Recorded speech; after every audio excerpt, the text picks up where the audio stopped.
নমস্কার বন্ধুরা, আমার চ্যানেলে আপনাদের সবাইকে স্বাগত জানাই। আজকে আপনাদের সাথে শেয়ার করে নেব সিঙ্গারা কিভাবে বানাতে হয়। তো এখানে 250 গ্রাম মতো ময়দা নিয়েছি, দিয়ে দিলাম অল্প পরিমাণে জোয়ান আর ময়ামের জন্য সাদা তেল। সাদা তেলটা একটু বেশি করে দিতে হবে।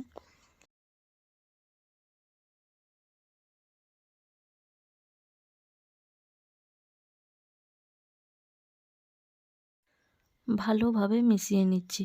যে দেখুন একটু হাতের মুঠোয় করে ধরলে বুঝতে পারা যাবে যে মাখানোটা ঠিক হয়েছে নাকি। এরপর অল্প অল্প করে জল দিয়ে ভালো করে ময়দাটা মেখে নেব। ময়দাটা পাতলা হলে চলবে না, একটু শক্ত করে মেখে নিতে হবে। ময়দা মাখা হয়ে গেছে, তো কিছুক্ষণ ঢাকা দিয়ে রেখে দেব। গ্যাসের উপর একটা পাত্র বসিয়ে দিয়েছি। মশলা তৈরি করার জন্য নিয়ে নিয়েছি গোলমরিচ, লবঙ্গ, জিরে, একটা গোটা লঙ্কা আর একটা এলাচ। ভালোভাবে ভাজা হয়ে গেছে, তো একটা পাত্রে তুলে নিয়েছি। এরপর গুঁড়ো করে নেব। আর এদিকে একটা কড়াই বসিয়ে দিয়েছি। কড়াইয়ের মধ্যে দিয়ে দিয়েছি আদা কুচি, অল্প একটু হলুদের গুঁড়ো, একটু লঙ্কার গুঁড়ো, একটু জিরের গুঁড়ো দিয়ে ভালো করে ভেজে নিয়ে সেদ্ধ করে রাখা আলু নিয়েছি সিঙ্গারার পুর তৈরি করার জন্য। তো ওই আলুটা এখন এই কড়াইয়ের মধ্যে দিয়ে দেব।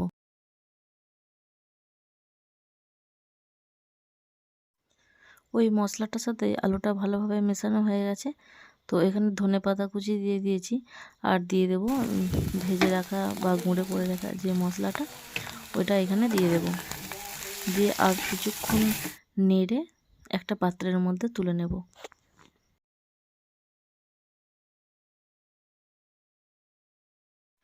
এখন একটা পাত্রের মধ্যে তুলে নিচ্ছি।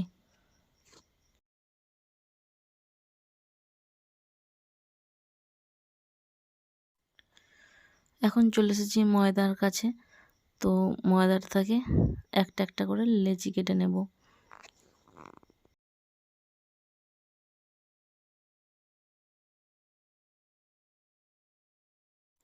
লেচি কাটা হয়ে গেছে, তো দুটো হাতের সাহায্যে চেপে চেপে একটু গোল গোল করে নিচ্ছি।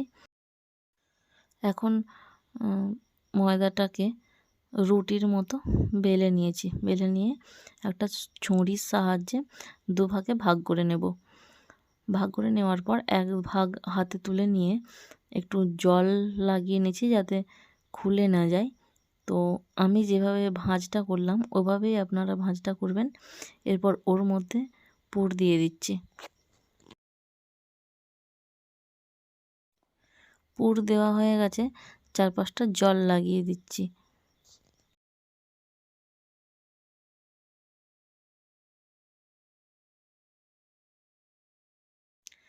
যেই দিকটা প্রথমে ভাঁজ দিয়েছিলাম তার অপর দিকে ওই রকম মতনই একটা ছোট্ট ভাঁজ দিতে হবে। তো আমি যেভাবে ভাঁজটা দিচ্ছি আপনারা এভাবে করতে পারেন।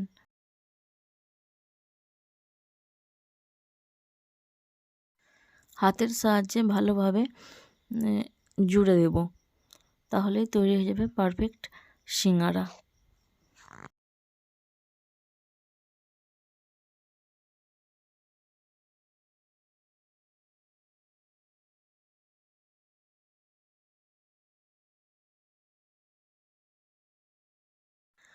আপনাদের বোঝার সুবিধার্থে আমি আরেকটা আপনাদের তৈরি করে দেখানোর চেষ্টা করছি।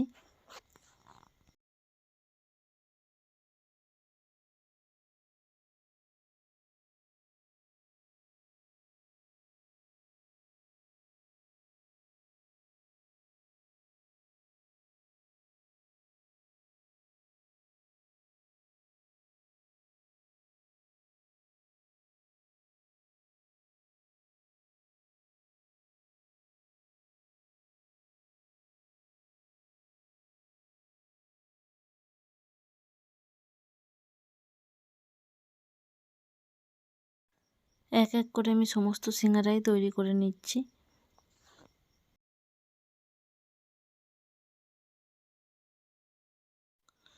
সব সিঙ্গারা তৈরি করা হয়ে গেছে। এখন গ্যাসের মধ্যে একটা কড়াই বসিয়ে তেল দিয়ে দিচ্ছি। তেলটা হালকা মতো গরম করে নিয়েছি। দিয়ে এরপর সিঙ্গারাগুলো এক এক করে দিয়ে দেবো। তেলটাকে খুব বেশি গরম করা যাবে না, যাতে ওপরের দিকটা তাড়াতাড়ি লাল হয়ে যাবে এবং ভেতরটা কাঁচা রয়ে যাবে। তাই মিডিয়াম আঁচে আস্তে আস্তে ভেজে নিতে হবে সিঙ্গারাগুলো। বাড়িতে তৈরি সিঙ্গারা পুরো জমে যায় বৃষ্টির দিনে বা কোনো শীতের সন্ধ্যায়। চলুন ভিডিওটা তাহলে এখানেই শেষ করছি। আপনারা সবাই ভালো থাকবেন। ভিডিও কেমন লেগেছে তা অবশ্যই কমেন্টে জানাবেন। যদি আমার ভিডিও আপনাদের ভালো লেগে থাকে তাহলে একটা লাইক করতে পারেন। আমি এখানে টমেটো সসের সাথে সিঙ্গারা পরিবেশন করেছি, চাইলে আপনারা সন্ধ্যায় চায়ের সাথেও খেতে পারেন। চলুন দেখা হচ্ছে খুব শিগগিরই পরের একটা ভিডিওয়।